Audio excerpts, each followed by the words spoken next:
Welcome to the Business Spotlight podcast. My name is Kay Cote, and I'm your host on today's episode. And today I have Mike Weigand, co-owner and CEO of Cornerstone Partners Realty.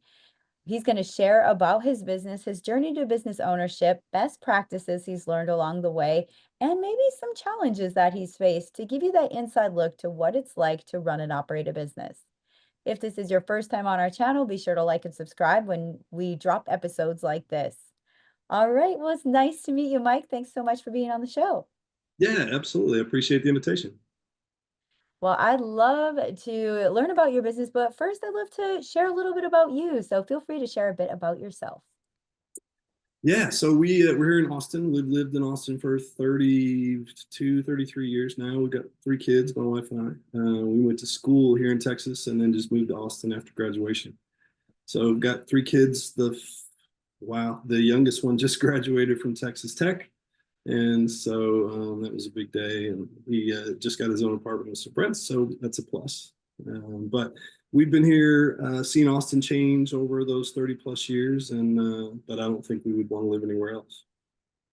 Well, that's incredible. Congrats on your youngest now graduating college. That's cool.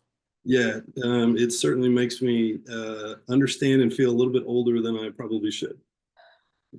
One of those crazy feelings like, where did the time go? Yeah, yeah.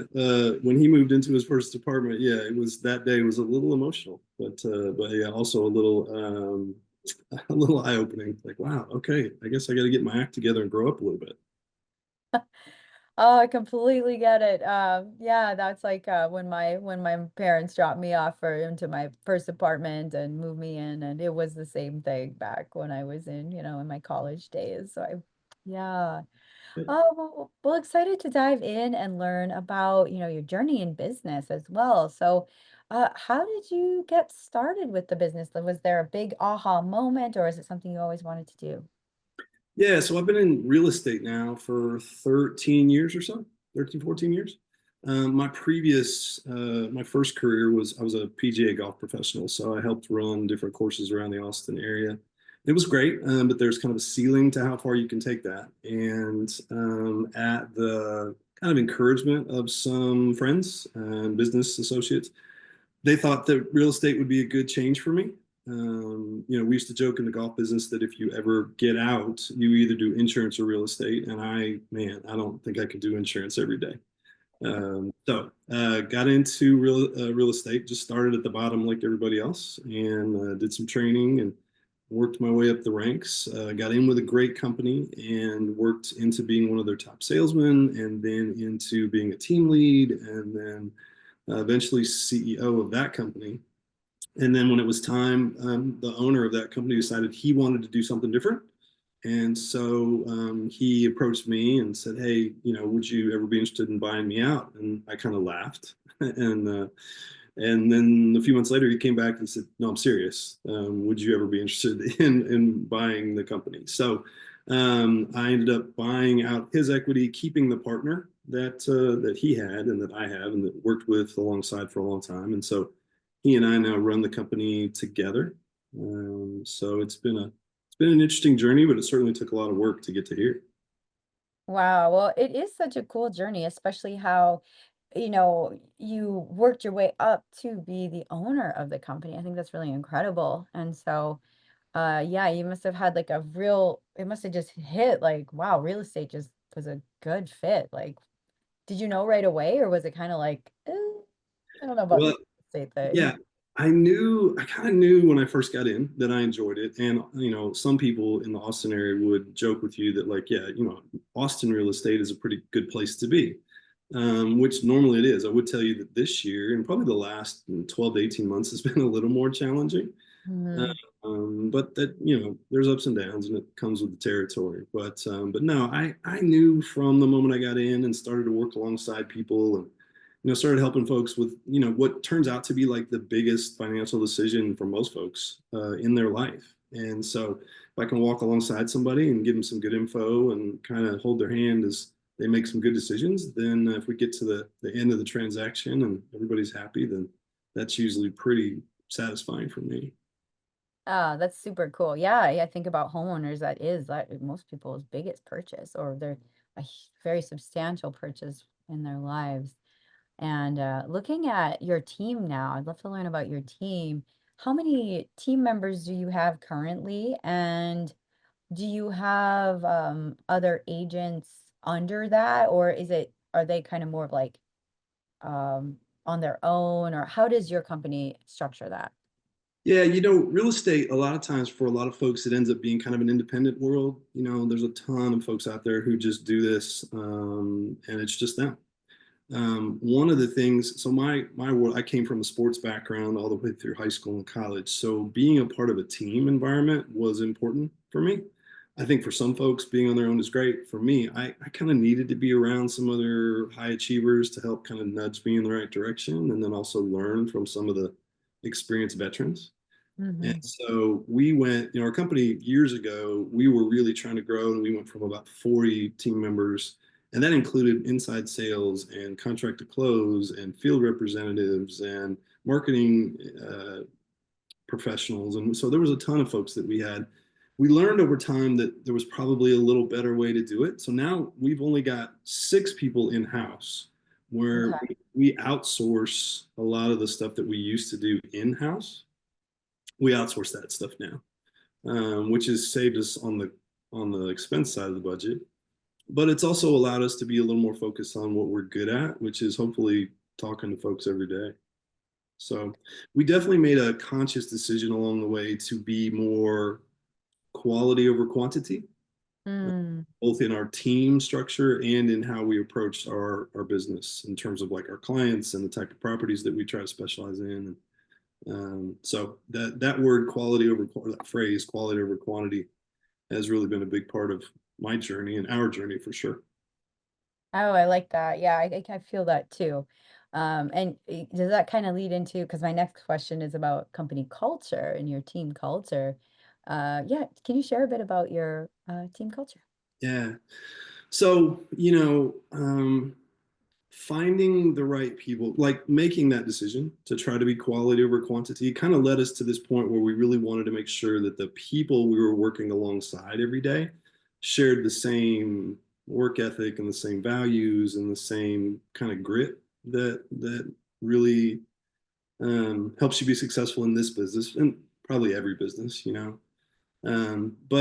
but by making some of those high level discussion or decisions, it led us to a point where it informed how we were recruiting, how we were talking to our teammates, how we were handling team meetings, how we were handling offsite stuff with team members, when we would do lunches and holiday parties and things like that. So it kind of led us to this place where, the people we worked alongside every day were similar in the right ways, but unique in their own ways as well.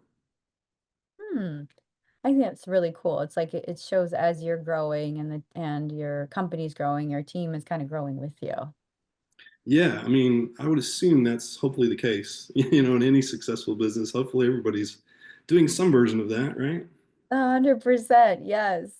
So looking at, your last few years in business, I'd love to share a challenge maybe you were faced with in that time, and how did you overcome it? Yeah, so I was thinking through some of the stuff that we would talk about today, and this particular topic is one that's interesting because I feel like we're in the middle of that right now. Mm, Those that don't know, the Austin real estate market and really the real estate market around the country about 4 or 5 years ago, coming out of the pandemic, um, there were houses that were selling on the first day, and for well over asking and that kind of thing. So during that period of time, even inexperienced agents could get a lot of deals done because there was so much demand and so much money flying around that it made it worth it, right? Well, the right. last 18 months has been the biggest challenge I've had since I've been in real estate. And a lot of that has to do with the market in general and some of it the world in general, really. There's a little Mm, bit of uncertainty going on around. But at the same time, folks are still interested in trying to sell houses. But right now, it takes a little more effort and it takes a little more creativity and a little more grit. I think there's this perception out there that real estate agents just kind of show up and stick a sign in the ground drive around in their black Mercedes and go on vacations, and that's how real estate agents work. But candidly, I would tell you that it is way, way more than that, and it takes a lot of work.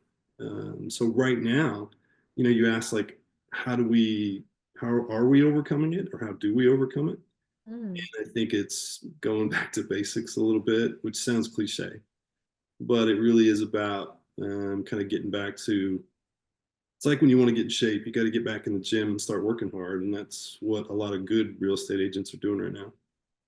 Yeah, and what are some of the ways that you're implementing those like work ethics? Are there like strategies and structures or internal works? Like, how are you doing that currently? Yeah. The At the heart of a good real estate agent, and I learned this the hard way, trust me, it's about how many folks can you talk to. And some days it's just one person. The idea is if I can talk to more people, then build those relationships and then be a resource when the moment comes. You kind of want it to be this moment where husband and wife, John and Mary, are sitting there thinking, hey, honey, maybe it's time to sell the house. Who do we know that's a good real estate agent? Oh, remember we met Mike the other day, or we saw Mike at church, or Mike's a part of the Rotary Club, or Mike plays golf with your buddy, or whatever it is. And so, finding ways to connect with people more and finding ways to have more conversations every day is really at the heart of my. When I wake up in the morning, that's what I'm after. I'm trying to find a way to talk to more people every day. Building those genuine connections and in person is definitely a secret sauce. Like, I think that's a golden nugget of this conversation for, I'd say, business owners across multitude of different industries too. Yeah, I think there's a lot of real estate agents that their one of their tactics is to spend a lot of time cold calling people and and I think you and I both know, like, we get a million calls a day. A lot of them are spam, and trying to be a business owner that is trying to set yourself apart from being part of the spam world, Hmm. it's a challenge. So then you're trying to find ways to connect with people on a real level, whether it's being a part of community organizations, volunteering your time at the food bank, helping out at church. I mentioned like different groups like Rotary Club and all of those kind of folks. Just finding ways to get out there and talk to people will typically lead to some conversations, and it leads to good things. And if somebody calls me and said, hey, I met you at that event the other day and I was impressed. My wife and I are thinking about buying a new house. Can you help? Like, that hits home for me. And that's one of the best moments in my job. Well, thank you for sharing that. That, just shows for whoever's listening to this to just take a moment and listen to that a couple of times through because it's so true. And like kind of looking to the future now, the next 3 to 5 years, where do you see the company growing? Well, hopefully we'll grow as the market starts to become a little more stable again. Mm. Uh, I don't think we're ever going to lose that feeling. I don't want to keep using the phrase of quality over quantity, but I think that's really where we're going to continue to focus. Mm-hmm. We used to be kind of on this transaction treadmill where we were trying to keep up with some of the other groups in town, and we were selling everything. We were selling $5,000 lot unimproved lots, and we were selling $5 million waterfront luxury houses, and everything in between. And so we've really tried to focus on our niche has kind of been higher end homes, luxury homes, waterfront homes, that kind of thing. Mm-hmm. So as we continue to kind of fine tune the focus, making sure that we're working within our wheelhouse, which is, our group is really good at working with waterfront and some of the lakes around Central Texas. Mm. We've really tried to lean into that. And I think over the next few years, we'll continue to drill into that even further. Uh, Mm-hmm. we had a lot of success there, and we feel like we're as much of an expert as you can be on that kind of property. So doing more and more of that will be part of the deal. And then at the same time, I think trying to partner with or draw a handful of folks to us that are like-minded, I think is part of the growth. But it'll be slow growth. There's an Mm-hmm. old thing about be slow to hire and quick to fire, which sounds kind of some people, but we've learned that the hard way, that we really need to be slow to hire to make sure that we're walking alongside the folks who kind of think and kind of want to do their day like we do. Oh, I love that. Yes, that is a great growth mentality too, because you're walking alongside with people that share a vision with you, whether they're in the company or like a strategic partner or somebody else in the that's going to fuel you forward. I think that's huge. Yeah, you said it best. The word sharing a vision, I think that's really what we're after. Whether it's somebody that works with me very closely every day, or somebody that I'm partnering with for long term, third party success or outsourcing or anything like that. It's trying to find some folks that share the same vision. 100%. This has been such a fun conversation. Now I want to dive into part of the conversation called our rapid fire questions. And it's very fun, and the questions are geared for you to answer very top of mind, first thing that comes to your mind. All right, question number one is, what is a key to success for you? Hard work. There is no substitute for it. And complacency typically leads to some bad things, no matter what you're doing in life. And so hard work is at the core of anybody who's going to be successful. 100%. Number two is, what is a piece of advice you have for other business owners? Be patient. I think, a lot of times business owners have a certain mindset and a certain way to get after what they're trying to get done. And sometimes it takes a while for everybody else to get on the train. Mhm. That's not a bad thing. I think a lot of us who are entrepreneurs and who want to be super successful, we got here because we have a certain way of thinking about things. Sometimes it takes other folks a little bit of time to get on that train. Yeah, it's totally fair. Number three is, it could be a book, a article, a podcast, something that you either read or listened to recently. Yeah, I've been really into Malcolm Gladwell lately. He's got, and I do all my books on audio. I get up and walk a couple miles every morning, so I'm listening to while I'm walking. Malcolm Mhm. Gladwell stuff is super interesting just because he's interesting. But I would say, and he's got a podcast as well. But the two books that have made the biggest impact on my life, one is called The 5 a.m. Club. I don't know if you've ever heard of that. Robin Sharma, I think, wrote that. And it's a little bit of a corny book when you first start, but once you actually get in it and understand what's going on, it's super powerful. And then Nice. the other book that I read it was great for me. A guy named Dan Martell wrote a book called Buy Back Your Time, and it's about how important your work is every minute of every hour of every day, and focusing on where you're trying to get to. I would say 5 a.m. Club and Buy Back Your Time would be two books every business owner should probably check out. It's funny you said that second one because you're the second podcast this week that has said that book, and I think that might be a sign I need to read that. Yeah, I would highly recommend it. Dan's an interesting guy too. He's pretty busy out in the world. He's a decent follow on Instagram, but no, the book is great. Well, I'm doing some traveling this weekend, so maybe on the plane I'll put that on. Okay, all right. Yeah. Awesome. And the final question in the rapid fire is, if you could wave a magic wand and overnight rapidly improve one aspect of your business, what would it be? Um, I wish I could change the market itself, but that's probably a little too much magic wand work there. I think if I could change one thing about our team, it would be that trying to help everyone understand what I'm trying to get done, which isn't always easy to do. But if I could magically help them understand, like, hey, here's where we're going. So I promise you, if you'll just trust me, we'll get there. That takes a little more pixie dust, I think. So we'll try some of that. Wonderful. Well, thank you for sharing that. Before we get to our final question for today, how can folks get connected with you and your business online? Easiest way is online, of course, cornerstonepartnersrealty.com with the S, Cornerstone Partners Realty. That's probably the easiest. Or you can find me on Instagram, Facebook. Mike Sells Austin is my handle on Instagram and Twitter. And so you can find me on there, and then YouTube channel as well. Wonderful. Well, thank you so much. And for our final question today, what is most inspiring to you today? Um, The most inspiring, I think, stories for me and moments and people are the ones who overcome big challenges. I think there's a perception out there that some folks were just born with the silver spoon kind of a thing. And what I've found over the years is that that's more often than not, that's not the case. So if for me, the things that move me the most are when I see somebody overcoming big challenges. And we all have them, and they're all going to come to us at some point.